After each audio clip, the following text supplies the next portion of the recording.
నేరుగా Shri Lakshmi agro forms మరియు ప్రాజెక్టులో ఇన్వెస్ట్ చేయండి. రేపటి కోటీశ్వర్లు అవ్వండి.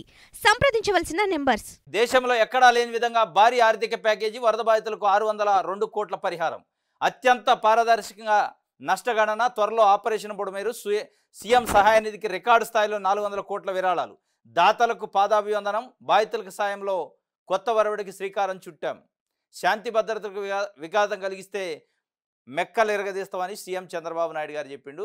వరద బాధితులకి పరిహారం పంపిణీ కార్యక్రమానికి సంబంధించి ఒక వార్తను మెయిన్ హెడ్డింగ్ ఐటమ్గా ఆంధ్రప్రభ ఇచ్చింది. అయితే చేశారు నిన్న 15 రోజుల్లోని వరద పరిహారం బాగానే ఉంది అంతవరకు. కానీ ఇక్కడ దేశంలో ఎక్కడా లేని విధంగా భారీ ఆర్థిక ప్యాకేజీ అన్నారు. దేశంలో ఎక్కడా లేని విధంగా భారీ ఆర్థిక ప్యాకేజీ కాదు. చంద్రబాబు నాయుడు గారు ప్రతిపక్షంలో ఉన్న రోజు ఎకరానికి 20,000 రూపాయల నష్టపరిహారం ఇవ్వాలి, ఎందుకు ఇవ్వవు జగన్మోహన్ రెడ్డి అని అడిగిండు. దానికంటే ఇలా సగం కూడా ఇవ్వట్లే, దాంట్లో సగమే ఇస్తాడు. ఎట్లయితే దేశంలో ఎక్కడ లేని విధంగా వరదలు కూడా అదే విధంగా వచ్చినాయి. దేశంలో ఎక్కడా లేని విధంగా, ఎప్పుడు లేని విధంగా అని చంద్రబాబు నాయుడు గారు చెప్పిండు. మరి దేశంలో ఎక్కడ లేని విధంగా వచ్చినప్పుడు దేశంలో ఎక్కడ లేని విధంగానే ఇవ్వాలిగా. కానీ అట్లా ఇస్తాడా? కానీ పొగిడే కార్యక్రమం కొన్ని పత్రికలు పైకెత్తే కార్యక్రమం చేస్తున్నాయి. కానీ వాస్తవంగా బాధితులకి ఇక పూర్తిగా న్యాయం జరగలేదు. ఒక ఎకరానికి 10,000 ఇస్తాడు. గతంలో 20,000 ఇవ్వాలని డిమాండ్ చేసిన వ్యక్తి అదేవిధంగా ఫస్ట్ ఫ్లోర్ తప్ప పై ఫ్లోర్లు అయిన వాళ్ళకి ఒక్కొక్క ఇంటికి 10,000 ఇస్తాడు. ఇట్లాంటి మొత్తం మీద 602 కోట్ల రూపాయలు నిన్న విడుదల చేశారు. కానీ నష్ట అంచనా 7,600 కోట్ల రూపాయలు చేశారు. 7,600 కోట్ల రూపాయలు నష్టాన్ని అంచనా వేశారు వరద బాధితులకు సంబంధించి. కానీ ఇచ్చింది 10% కూడా ఇవ్వలేదు, 602 కోట్లే. దాన్ని దేశంలో ఎక్కడా లేని విధంగా 15 రోజుల్లో ఇచ్చారు. ఎక్కడా లేని విధంగా అత్యంత ఎక్కువ ప్యాకేజీ ఇచ్చారంటున్నారు. అసలు మీరు ఇచ్చే ప్యాకేజీ ఏమోలో సరిపోద్ది వాళ్ళకి? వరదకు పంటలు కొట్టకపోయినా, ఇళ్ళు కొట్టకపోయినా, ఇళ్లలో ఉన్న బురదని క్లీన్ చేయడానికి కూడా సరిపోదు ఇవాళ అని ఇవాళ మాట్లాడుకుంటున్నారు వాళ్ళు. ప్రజలు మాట్లాడుకుంటున్న పరిస్థితి. 602 కోట్లు ఇచ్చి దేశంలో ఎక్కడ లేని విధంగా ఇచ్చినాం. మీరు అంచనా వేసింది 7,600 కోట్లు, ఇచ్చింది 600 కోట్లు, కనీసం 10% కూడా ఇవ్వలేదు. మళ్ళీ అది ఎప్పుడు వస్తుందో తెలియదు. ఇంకోటి ఇక్కడ ఇంకో కీలకమైన పాయింట్, వరద బాధితులకు 602 కోట్ల పరిహారం పంపిణీ, సీఎం సహాయ నిధికి రికార్డు స్థాయిలో 400 కోట్ల విరాళాలే వచ్చినాయి. 400 కోట్ల రూపాయల విరాళాలు వచ్చినాయి. పెద్ద పెద్ద కంపెనీల వాళ్ళు కార్పొరేట్ రెస్పాన్సిబిలిటీ కింద ఇచ్చారు. మరి విరాళాలే 400 కోట్లు ఇస్తే నువ్వు ఇచ్చింది ఏంది? 202 కోట్లే కదా. మరి ఎడిపోయింది ఎన్డీఏ ప్రభుత్వం? కేంద్రంలోని ఎన్డీఏ ప్రభుత్వం మమ్మల్ని ఆదుకుంటుంది, కేంద్రం సాయంతో ఇవాళ మనం నిలబడ్డామని. ఏంది నువ్వు చేసిన సాయమో, కేంద్రం చేసిన సాయమో, కేంద్రం నుంచి తెచ్చింది. విరాళాలు ఇచ్చినాయే నువ్వు పంచుతుంటాయి.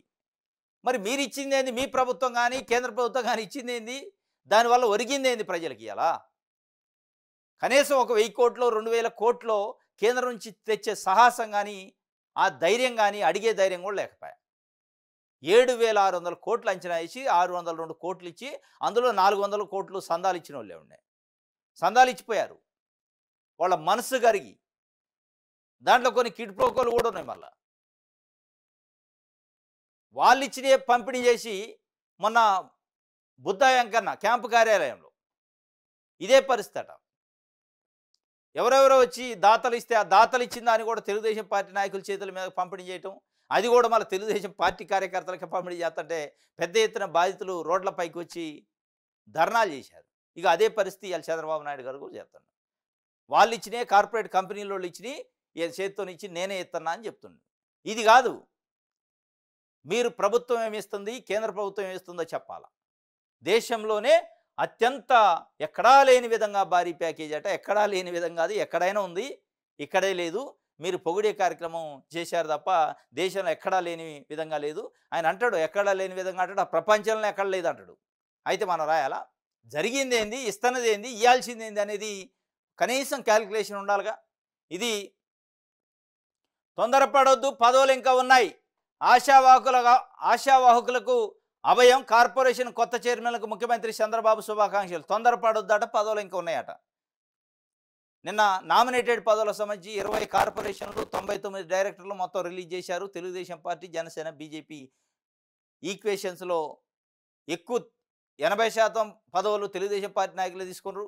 ఇంకా రాని వాళ్ళు ఉన్నారు, అసంతృప్తి వ్యక్తం చేశారట. మాకు ఏంది మా పరిస్థితి ఏంది అని ఎన్నికల టైంలో హామీ ఇచ్చారు, మాకు పదవి రాలేదంటే ఇంకా తొందరపడొద్దు, పదవులు ఇంకా ఉన్నాయి, పంచుకుందాం తలా ఇంత అనే పద్ధతిలో చంద్రబాబు నాయుడు గారు చెప్పిండు. కాకపోతే ఆయన అనుకున్న వాళ్ళకి, ఆయన నమ్ముకున్న వాళ్ళకైతే ముందైతే వచ్చినాయి. వాళ్ళు తొందరపడకుండానే వచ్చినాయి. కనుక పార్టీ కోసం 10 ఏళ్ళు 15 ఏళ్ళు పోరాటాలు చేసి ఏ పదవులు రాకుండా, టికెట్లు రాకుండా ఉన్నోళ్ళు ఎదురు చూస్తున్న పరిస్థితి, వాళ్ళని మరి పక్కన పెట్టిండా? మంత్రి పదవుల విషయంలో కూడా అదే అయింది. ధూళిపాళ నరేంద్ర, గోరెంట్ల బుచ్చే చౌదరి, గంటా శ్రీనివాసరావు ఇట్లాంటి పెద్ద పెద్ద సీనియర్ నాయకులు మంత్రి పదవులు వస్తాయి వాస్తవంగాని ఆశించారు వాళ్ళు. కానీ వాళ్ళ పక్కన పెట్టేసింది.